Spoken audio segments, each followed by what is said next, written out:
La baronne Betty de Rothschild d'Ingres. La baronne de Rothschild, qui a beaucoup entendu parler d'Ingres, veut à tout prix qu'il exécute son portrait.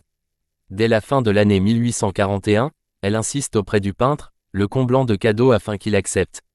À cette époque, Ingres ne sait plus où donner de la tête tant les commandes sont nombreuses.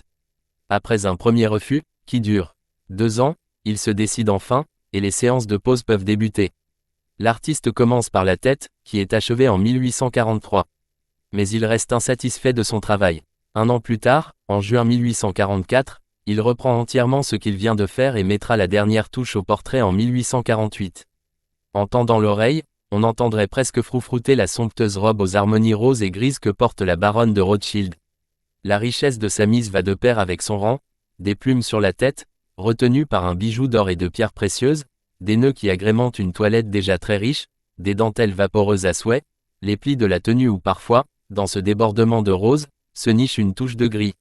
Et que dire des bijoux, perles, rubis, bracelets d'or et de turquoise, et même la tranche de l'éventail brille d'un éclat rutilant.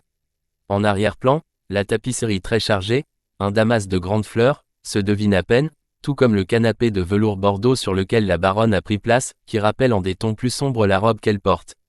Volé par les nazis à la famille Rothschild durant la Seconde Guerre mondiale, le tableau fut restitué en 1945. Sur la parure de dentelle qui orne le haut de sa robe, la baronne porte un pendentif en perles en forme de main qui paraît presque vivante à cause des doigts qui s'ouvrent.